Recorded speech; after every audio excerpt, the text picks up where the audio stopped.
Hello and welcome. My name is Trismegistus, and today we're going to be reading through and speculating about the latest Factorio Friday Facts.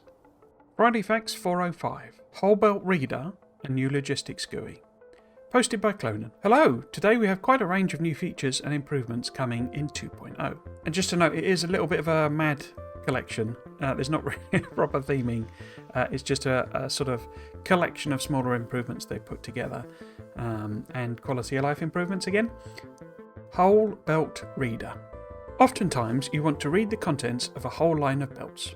Maybe you're doing some sushi setup or just want to get an accurate gauge on how much stuff you have without buffering to a chest. The way to do it is to read every belt, but this has some drawbacks.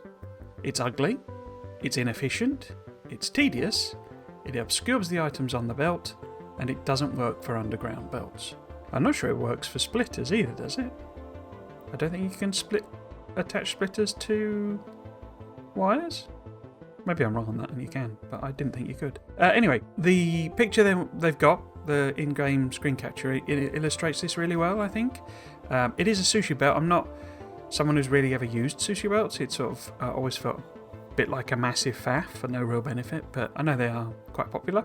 Ugly, definitely. I mean, the problem is it puts every time, I suppose to step back a little bit, if you weren't aware, you can attach the wire, the circuit network wire, to the belt, and it will basically allow you to have a couple of options. You can use it to simply read the contents of what's on the belt, that particular section of belt, or you can also get it to control the behaviour. So if, for example, you want a boiler to only kick in, when there's low power, you can connect the belt to the circuit network and monitor the amount of power, for example, via an accumulator, and get it to turn the belt on or off if there's no little power in the accumulator. So that's an example of how you might use it to control the flow of material on a belt. But you can do all sorts of more complicated stuff. A lot of the things you can do with belts, for me personally, fall into the territory of kind of too much faff, basically. If you've ever seen me play, I tend to be a bit more... I often describe it as a brute force method of playing the game, where basically I just get stuff done and produce stuff in high volumes and, try not to worry about, delivering the exact amount of certain materials to certain machines. But you can do all sorts of things, like you can control your split-offs from a bus, for example, to only deliver material when it needs it for the assembler, or if there's too few items in a chest, and all these sorts of clever things. But for me, are just sort of too much faffing about for no real benefit. For me, it's always just a case of, well, let's build more iron, and that solves the problem. But yeah, so what this is really talking about is an improvement to this, which is, let's say, you can attach these wires to the belts, get them to read out contents and what have you. And so, as it says, ugly, when you get all of this, one piece doesn't look too bad, I would say, one little attachment, but when it attaches, it's just, it's visual clutter is the problem basically. Inefficient, I can't really comment on that. I guess from a setup point of view, it's horribly inefficient, where you're having to put a single piece of wire on every single belt, and also then apply the instructions for every single piece of belt, I assume. I don't know if you can copy and paste between them, if I'm honest, because I've never really done it. But even if you can, that would be a lot of copying and pasting. And you may also want slightly different things on different belts. So I could see it being inefficient from that point of view. I can't really comment in terms of how it plays. Tedious, definitely having to set up, hundreds of different pieces of belt if you're playing in that way. Obscures the items on the belt. Definitely, I would say that was one of its biggest problems. If you're trying to do something like this, you can't really see. I mean, on here, for example, the sort of grey science pack, they can be a little difficult to pick out on the belts anyway. And if you put this, sort of cage structure on top of it, they just disappear, basically. So, I would definitely 100% agree with that as a massive problem for this type of approach. It doesn't work for underground belts, so you can't connect wires to underground belts. As I say, I don't think you can connect them to splitters either, so there's that as well. So we decided to make it work better. Boskid added a new mode you can choose when you're selecting the read belt contents mode. And this is just that addition to the GUI. As I say, when you attach a belt, you can click on it and adjust the settings, and you've got this enable disable contents, as I say, which is how you might use it to control items on a belt. But then basically under read belt contents, you've got the pulse and the hold. It's basically, that's when it does the signals. But basically the hold here now has an all belts option. So what that's saying is that rather than just the one piece of belt that you're attaching it to, extend whatever that is to the entire section of belt. Okay, it does appear to be the entire section of belt. So it says it will read all the belts in the same transport line as the belt being read. It survives going through underground belts, but is broken by splitters and side loading onto another belt. So we've then got a lovely bit of spaghetti here where they're just demonstrating that. I'll be totally honest, visually now, this looks really cool for me. What we've got here, so this sort of side paneling that it applies to the belts is basically the extended line.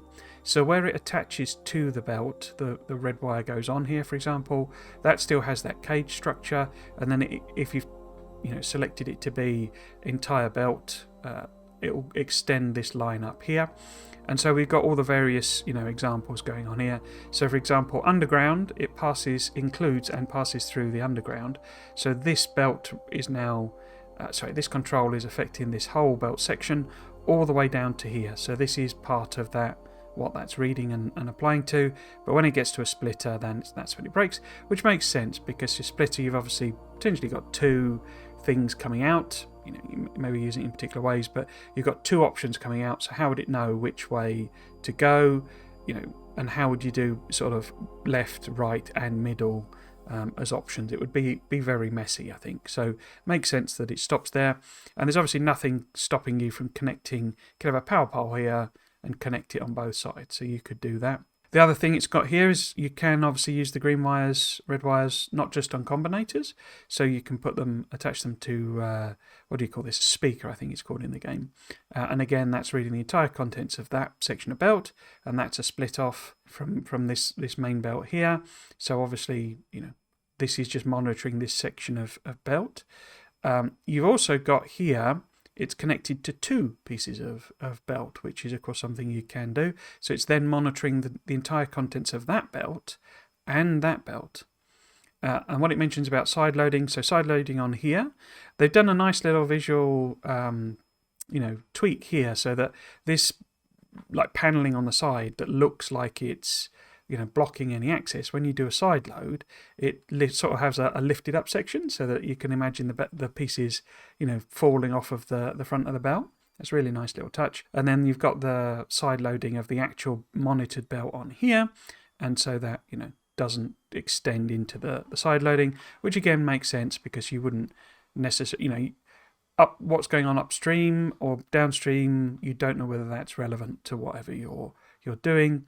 And it would be very difficult to set that up. And what if you had a double side loading? So you had a side loading here, would it extend down there? So they've just avoided all those problems. So yes, for me personally, as I say, I really like this side panel.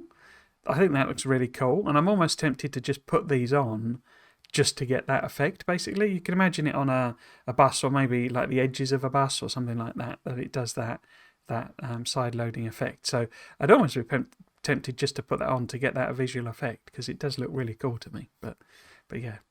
Then just finishes it off saying the result is not only way more convenient, but also it looks better with less visual clutter. And this is the exact same example as the first one. So that there is just the same thing with the new read all belt contents applied. And so what this is doing on these drop-ons, where it's refilling the belt for the sushi, they've not applied the read entire contents. It's literally just the join point on the belt.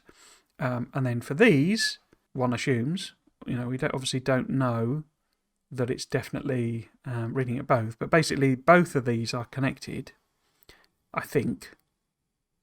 Yeah, I think that's what's going on, isn't it? And so they have different things here, and basically because they're using a speaker on this one and some kind of logic on here to control these insertion points or add-on points, so it's connected to that there. So it looks like you can have multiple connections still. So you could still connect up every single individual one. It's just that where you want the entire content of the belt to be read, it's going to apply this side paneling and look at the entire content of the belt. Faster subsequent rocket launches. In the late game, you can craft and prepare rockets pretty fast, but there was always a throughput bottleneck, the beautifully crafted animations taking a long time. We didn't really want to increase the animation speed, as it might look a bit weird, but we've figured out a compromise. The rocket silo can craft and buffer an extra rocket inside. After launching, if there is a buffered rocket, the door closing and opening sequence is skipped. We then got a video here, so I'm just popping it out separately because it's a bit too zoomed in to see everything that's going on there. But basically we've got two rocket silos side by side. They have max beaconing on, so they are absolutely steaming. It doesn't have alt mode on, so I can't tell if these are like the quality modules or anything like that. They could well be, but we do know that the rocket launch is cheaper. Is it 20% cheaper? I can't honestly remember the number offhand, and I don't know which Friday Facts I would need to read to look it up. But the rocket launch is cheaper, and they've also obviously switched the rocket control units to blue circuits, so that makes them cheaper as well. I don't know if that's additive or that is where the 20% comes from, but I'm assuming these also have either prod modules or speed modules in as well, so there's no alt mode on. But basically this is now able to produce rockets at such a speed that the original, as in build rockets, that the original animation was slower than it's able to produce a new rocket. And you can actually see that effect here. So for example, this one here, it's loading in and building the next rocket. It's now effectively buffers a rocket, but you see it stops.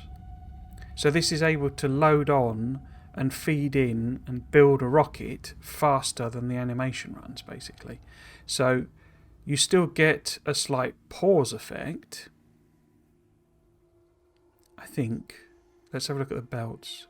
The belts must stop, I think, when the inserters do. Yeah. Yes, so you see how it's fractional though, isn't it, basically? So the point is, if you're able to make 2 red belts worth of low density structures, rocket fuel and blue circuits, you're now able to basically launch rockets at that speed. Whereas before, the only way to kind of achieve that would be to have lots and lots of rockets.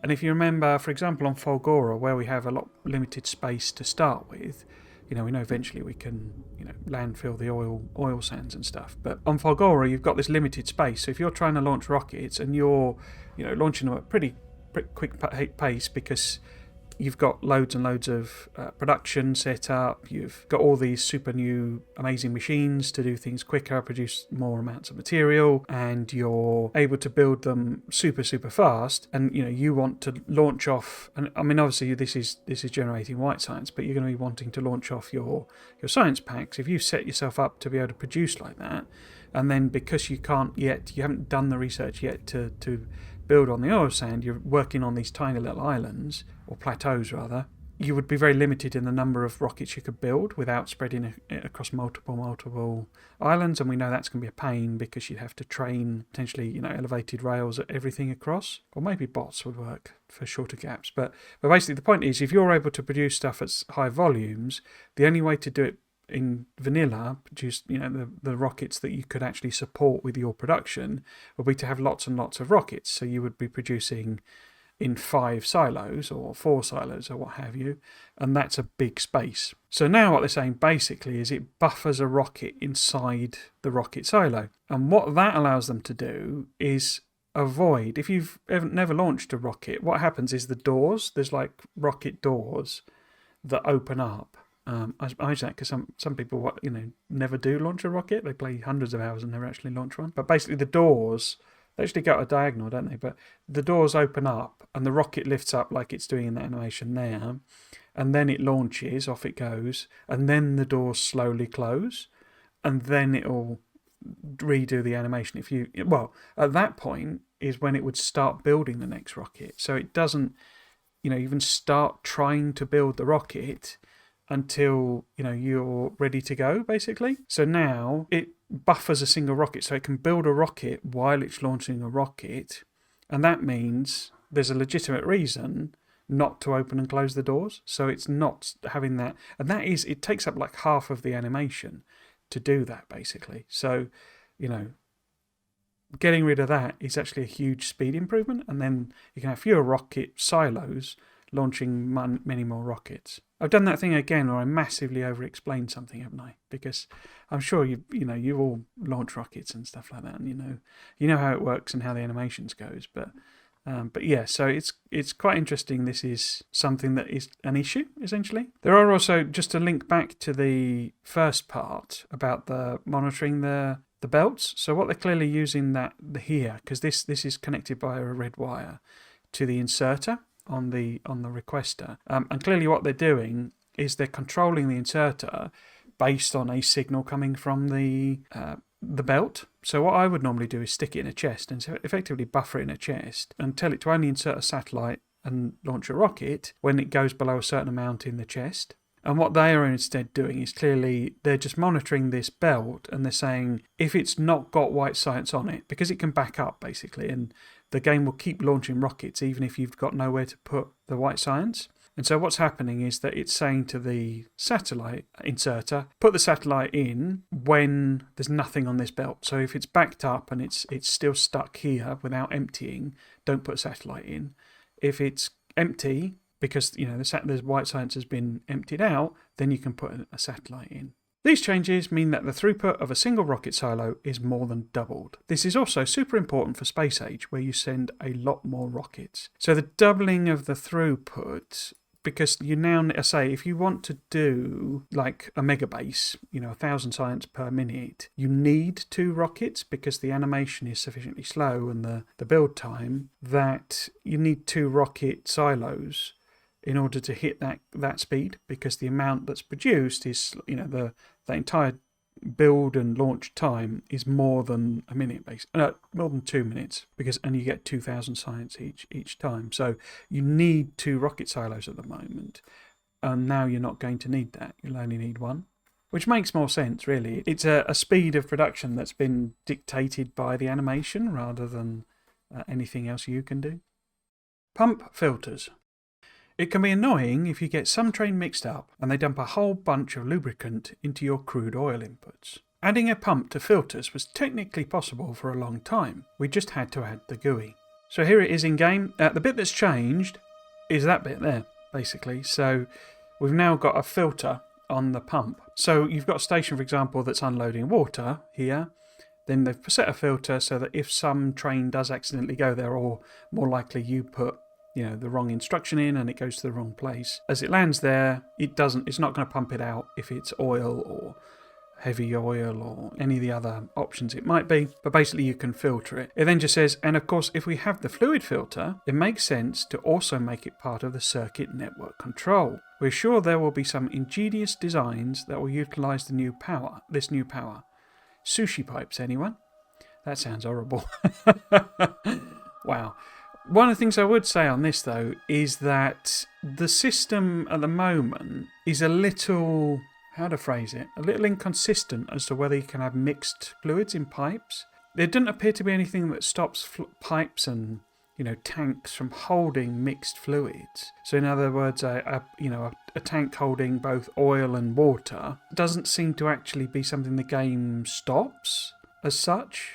What it does is it stops you from attaching buildings with the wrong fluids. So basically, if you try to attach a fluid that isn't the right fluid for an input, say you've got oil processing, and so what you want to put in is crude oil and water, well, if you accidentally connect a pipe that's got, say it's already filled up with water, and you try and accidentally connect it to the oil input, then it won't let you. It'll give you a message about mixed fluids. I can't remember what it exactly says. But that doesn't stop. From what I've been able to tell, I have ended up with pipes and tanks that have mixed fluids in them. Obviously, I've used the flush filter to get rid of it now because it then wouldn't let you connect them to a building. But if you're saying that a pump can now have a filter on it, then you could imagine, say, that oil example. You've got the water and the oil, and it's a fixed filter on the actual pump, and the pipe could then be mixed, I think. So the pipe could then have oil and water in it, and it just sucks out the appropriate material. You'd have to have something, and this is what the fluid sushi, I guess, is about. You'd then have to have something that controls how much is put into the pipe, because it could easily fill up with water, and then it's never going to work, because there's never any oil for it to actually process. But you could imagine setting the ratios on a pipe to be matched to what the machine needs. So if it needs, say, 50 oil and 50 water, I can't remember what the numbers are, but just as an example of things being put in, then basically you could set it so that the pump, when it's being filled up, it'll only half fill it. And so it'll always have 50-50 water and oil in it. And then you just extend that one pipe. I can't see how that's particularly more useful as such. I guess it would save a lot of space, maybe. I don't know. But it certainly gives you options around pumping the right thing in. But as I say, I think this use case is more appropriate, really, where you're emptying fluids out. And for example, what you could have is a single fluid station then. So you could have one set of pumps on one side that is oil and one set on the other that is water. We saw before they were shifting steam around via train. You could do all sorts of things like that, where you just have one single fluid station and it pumps out whatever you've got in based on it. Because you can have 6. We could technically have more, I think, couldn't you? Because it'll only connect the right one, I assume. It'll only try and connect the right thing to the right pump. So you could have 6 on one side, I guess, and 6 on the other, and that would then let you pump everything out type of thing. Don't know. New Logistics Network GUI. So this is the main meat of this Friday Facts about the new Logistics Network. It's a huge blow up that it's getting, basically. So it says the Logistics Network GUI was added back in 0.15 and had only cosmetic changes from there onwards. Logistics GUI in 0.15, first release. So this is what it looked like when it first got introduced. Basically, so when you have a set of roboports, the player and Spidertrons also count as networks, but setting them aside for the moment. When you have a whole bunch of roboports connected, it gives them a number as a network, basically. So I believe it just does it literally in the order that you've placed them down. So if you say lay down, it applies for a single roboport. A single roboport can be a network. But say you lay down, 4 roboports in one place and then 4 roboports in another. It will just number them according to when you put them down. And when you see it talking about cells, so this network 1 has 782 cells, what that's saying is that the first network 1, has 782 roboports in it, basically. So this is a big base-wide logistics network. And that makes sense based on the numbers. You've got 15,000 transport belts sat in that network and 19,000 plastic bars. So it's clearly a base-wide, bot-based logistics network for your entire factory, pretty much. And the functionality-wise, it was press L to open the GUI, select the network with a drop-down. So this is the network here, and the drop-down is just that. It then has a contents tab, which is a 2-column list showing the items in the network. So there's an example of one of the problems with it. It's actually an items tab. It's not a contents tab. So it's not actually called contents. It's called items, which is possibly a source of confusion. Members tab, a 2-column list showing the members of the network. The members is different to the cells. The members includes the chests, the logistics chests. So like the requester chests, the storage chests, buffer chests, passive provider chests, and what does it call the one where it forces the emptying out?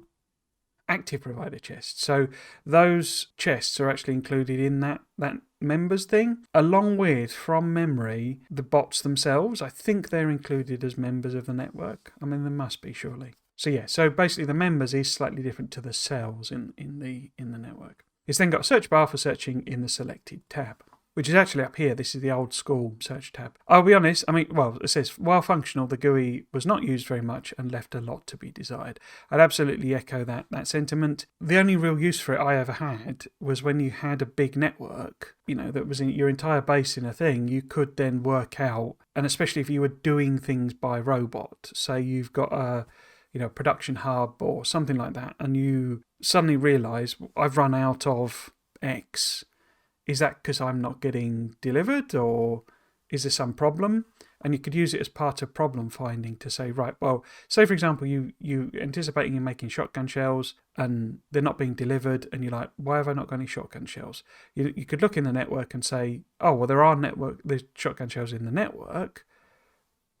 Am I just not stood in the right place, or have I accidentally turned my request off, or those types of things? And it was always very simple use cases.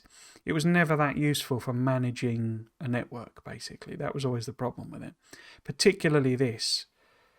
Unless you can tell by the number of cells that's in it, you could never tell which network it was, because this is just a universal list. This isn't like the network that you stood in or something like that. You had to try and work out, if you're trying to do something clever with bot-based mining or something like that, and you've got, say, 5 coal mines that are bot-based, so for example, one is like not producing very much or is nearly run out or something like that, you'd have to search through all of your networks to kind of find the one and see if it's got empty, and then look at the map anyway to see, is it because the trains just aren't, have just arrived and emptied it out, sort of thing. And as a tool, it's never been that useful.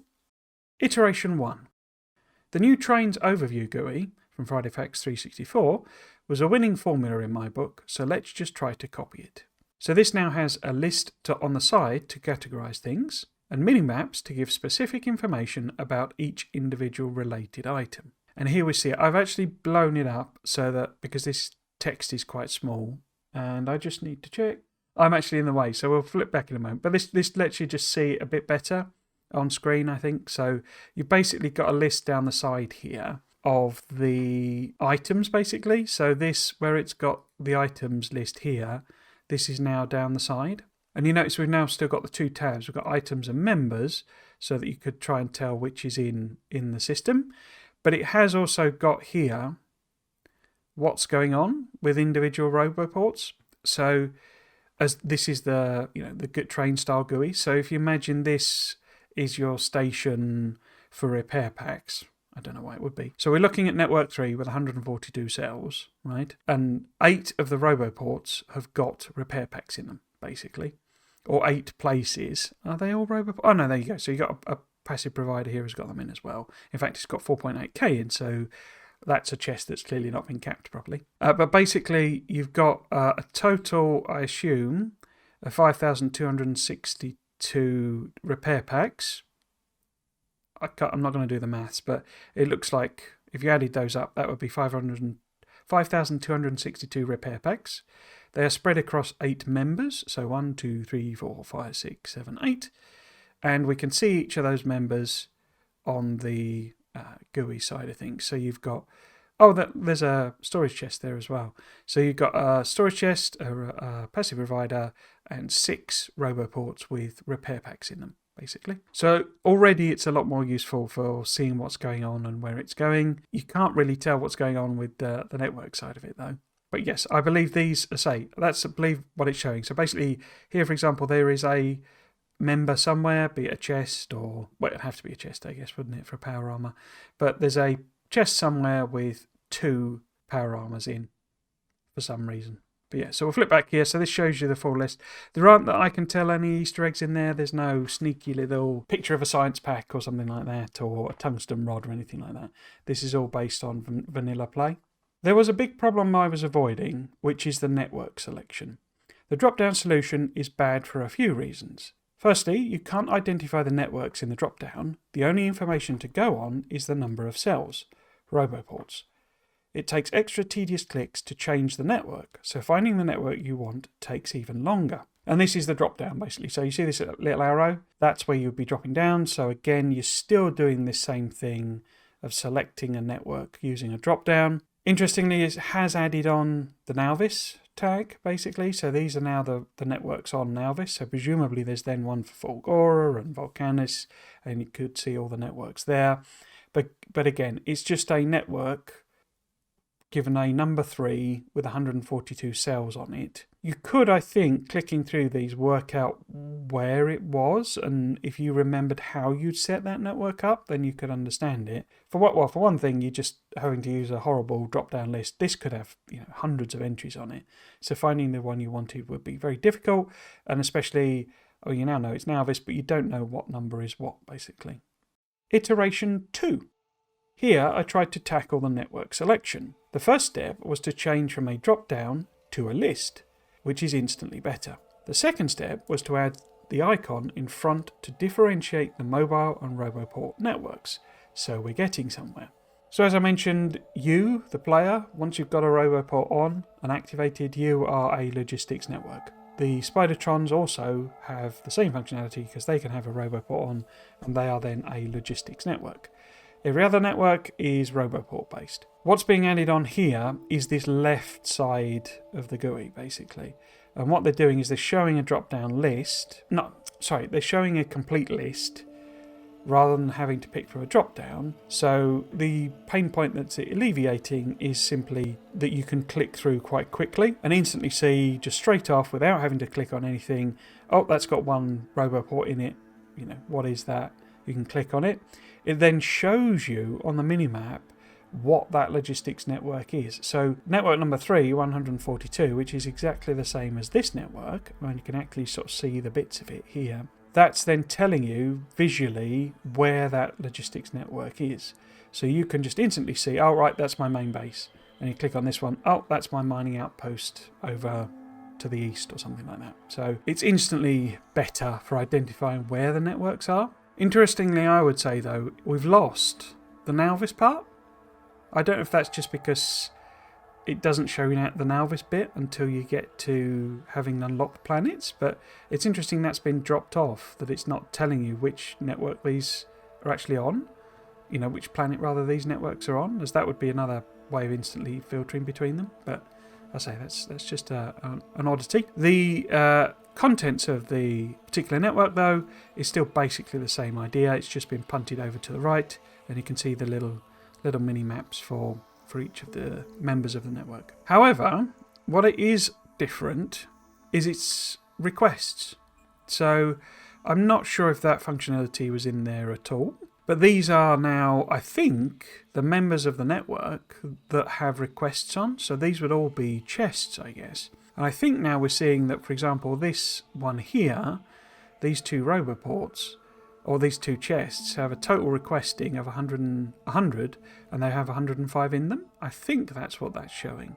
But say that doesn't get mentioned, the whole requests part of it. So I'm not sure quite how that will work in terms of, you know, how it's been set up. You know, is this personal battery request here of 82, which is a really large request. I don't know why that'd be that high. You know, is that one Roboport that's requesting 82 personal batteries, or is it one that's got 82 in it?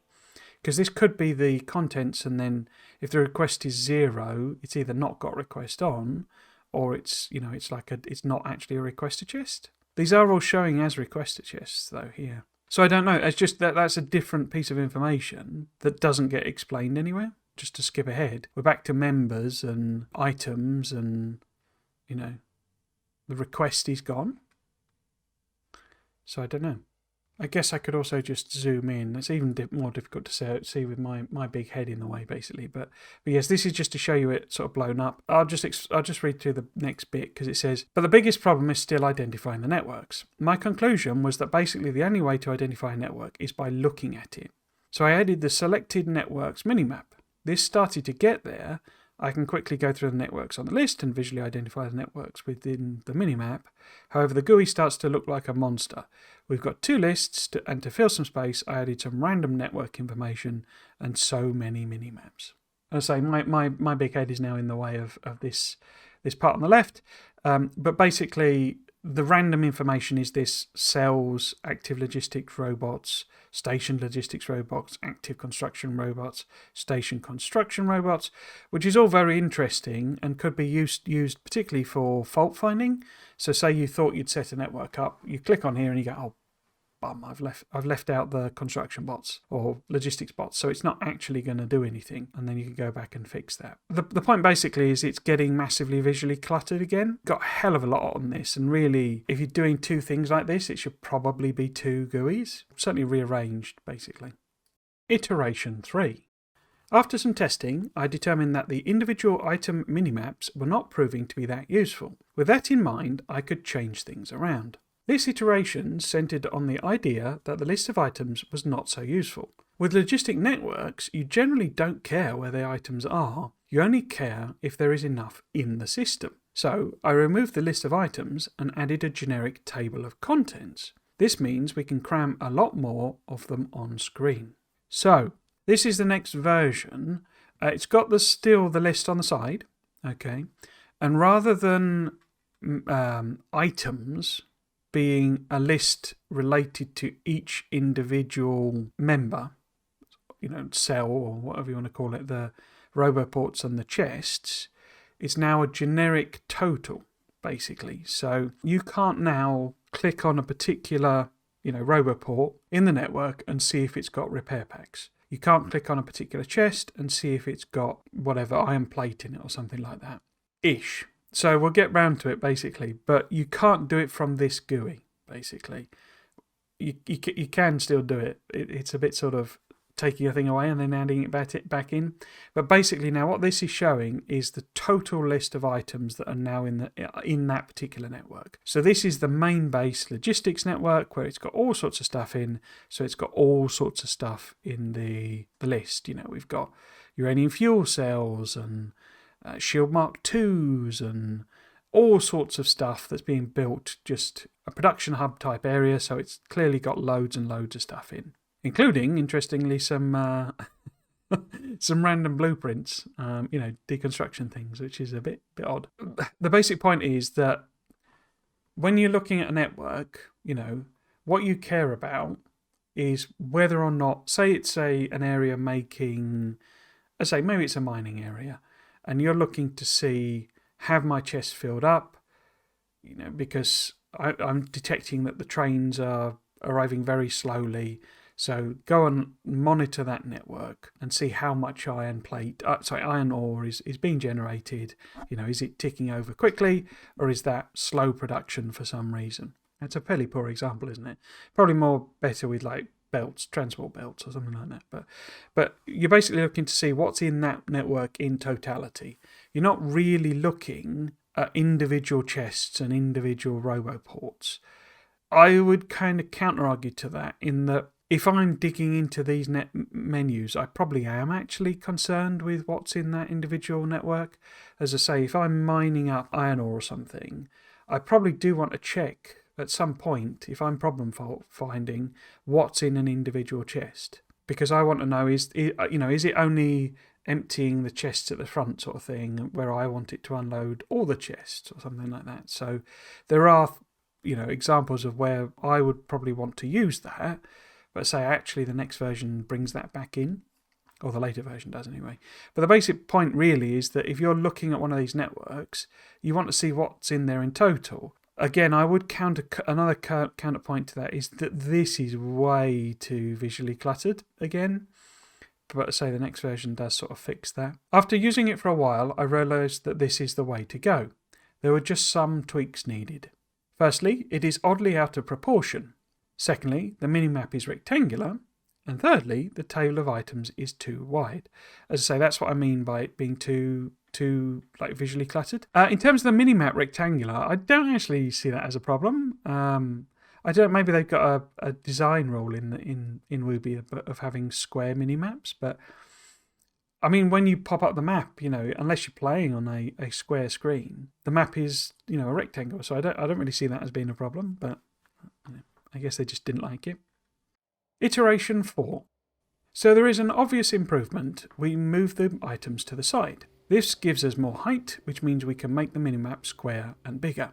Again, I don't really see why that was a problem, but there you go. The other thing it does give you, of course, as I say, is you get then a limited strip. So there's no less information here. It does give a scroll down. It is off the bottom of the thing, but because it's a horizontal, thinner list, it's actually much easier to pass and look through. The second improvement came from an insight from using the last GUI.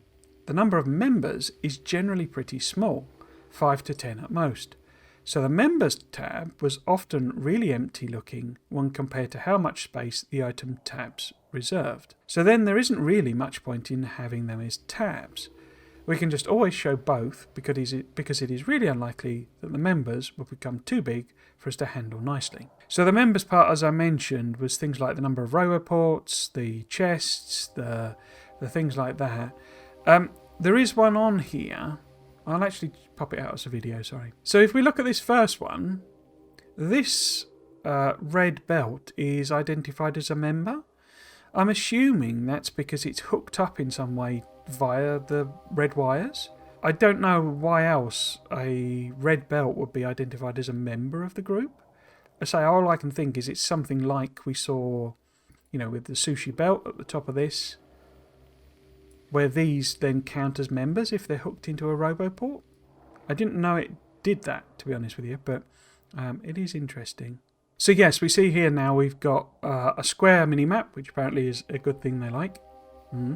And you see we've got the traditional list of items in the vertical style, like you've got, when you hover over any roboport. But the basic point here is that this members is always going to be pretty small, and so it can just be at the top as a list. You don't need an entire tab, which no one would click on, to see what the members are. Like that there, that one is a network without any bots in it. So clearly that's either an error or it's being developed at the moment or what have you.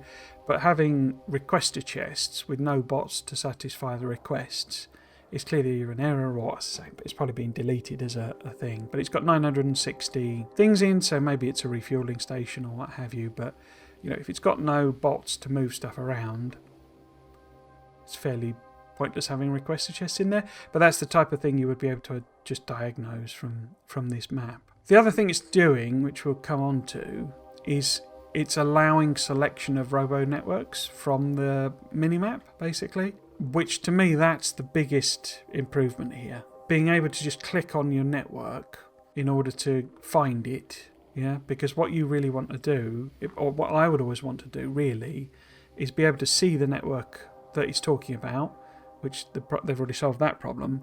But if I want to flick between these networks, I want to click on the one that it is. I don't want to have to work out from this list which network it is. There is another solution that they've implemented for that. So if you notice here, can you see the little editing bit here? Because this is the other part to it for me, is that they're now allowing you to rename networks. So I could call this, main base. What's that? That's probably whatever it is. This could be the depot, basically, the train depot or something like that. And this is the network for the steel production or something like that. So being able to rename the networks is the biggest thing for me, I think, apart from, the nice improvement of being able to do that. Because, if you couldn't do this selecting the networks, which is brilliant, love it. If you couldn't do that, at least being able to say, I want to call this, Coal Outpost 3 for my network, allows you to just click on Coal Outpost 3, from the network list. So that's actually a huge improvement and is the sort of icing on the cake for the selectability of the networks. The rest of the GUI cleaned up pretty nicely from here. Since we have this big, beautiful map in our face, it only makes sense to have the selection interaction work with the minimap. Another nice small feature we added was the ability to rename logistics networks so you can keep track of things in your own ways. So as I say, you can rename the network. This does also have the bot selection and go to map icons on here, which feeds into the next part, to be honest with you. Integration with remote view. However, the GUI still had a problem in that it was a real GUI. It covered the whole screen and the minimap didn't allow any of the normal map interaction, which is presumably why it's got this show bots and not show bots button and the go to map icon, basically, because this is not it's not the map, basically. This is a GUI of the map, of showing the map, basically. And the point was, well, why not just use the map, essentially? So the final change was to rework the Logistics Network GUI to be a glued-on remote view panel. This allows us to keep all the normal GUIs, such as quickbar and inventory, visible, allowing you to build and modify things normally, and the Logistics GUI provides the logistics information. In other words, they've kind of come full circle back. So rather than it being just a panel here, which I think you could have open when in map view as well, I think you could have that panel open. And effectively, if it was going to loop back, it's now been completely redesigned and it has the functionality in it that you want. It's much more visual. It's much easier to see what's going on, etc., etc. But it is now, it seems, part of the minimap. And effectively, it's just an overlay to the map screen, basically. And so you can still build and da-da-da. You've just then got your thing here that allows you to select between the robo networks and see what's in the network. So, I say it has sort of looped right back round to just being a panel that's now part of the map view. So yeah, so you can see where the power poles are and see your turrets and all that sort of stuff, and have this information there as well. So yeah, it's just funny. It's sort of you end up where you started essentially, but it is much improved.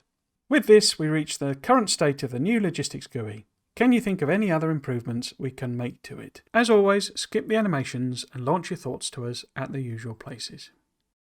So, as mentioned, this here, the requests part, is not discussed really.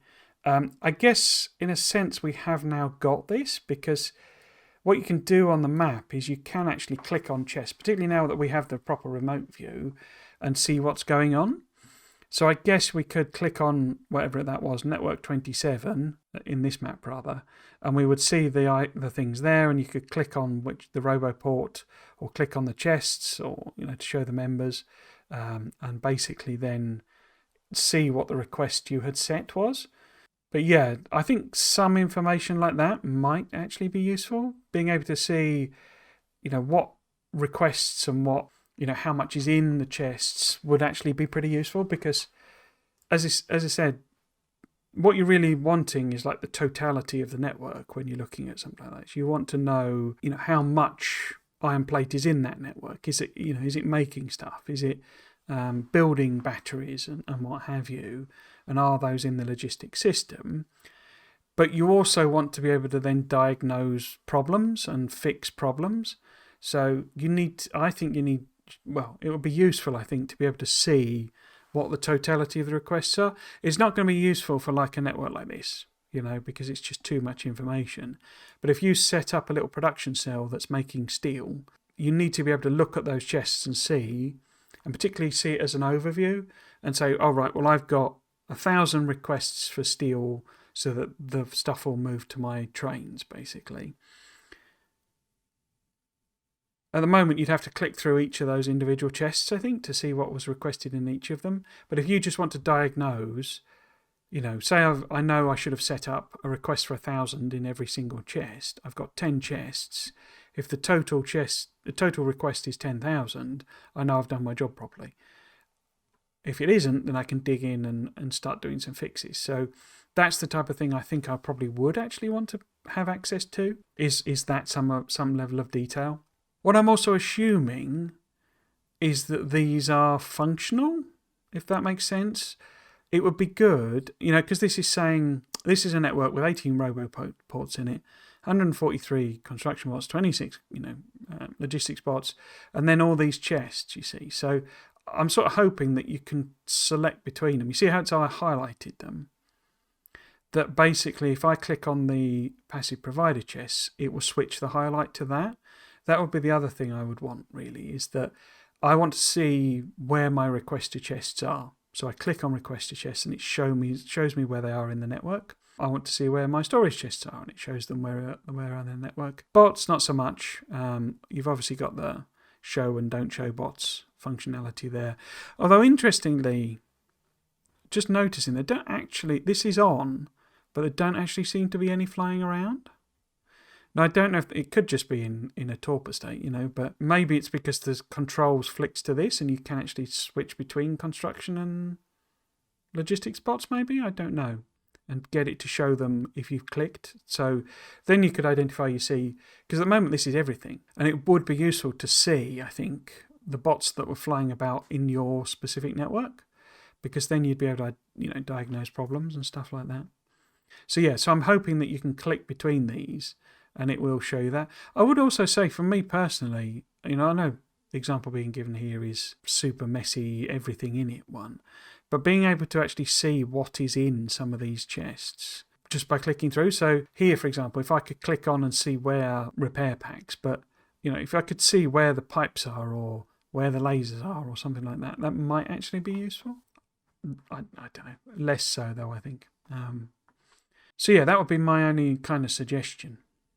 There's actually a thing in I used to do in one of my jobs. There was some projects where we worked with usability consultants, and one of the things that they would test for in like, looking at the readability of something is the number of characters in a row. If you've ever, people don't now, so I'm just saying this maybe in a strange way, but if you ever, actually read a newspaper, like a print newspaper, say people don't now, print newspapers dying. Magazines is probably more one most people encountered. But if you actually look at the way a newspaper, a magazine, anything like that is laid out, the text will be laid out in very thin columns.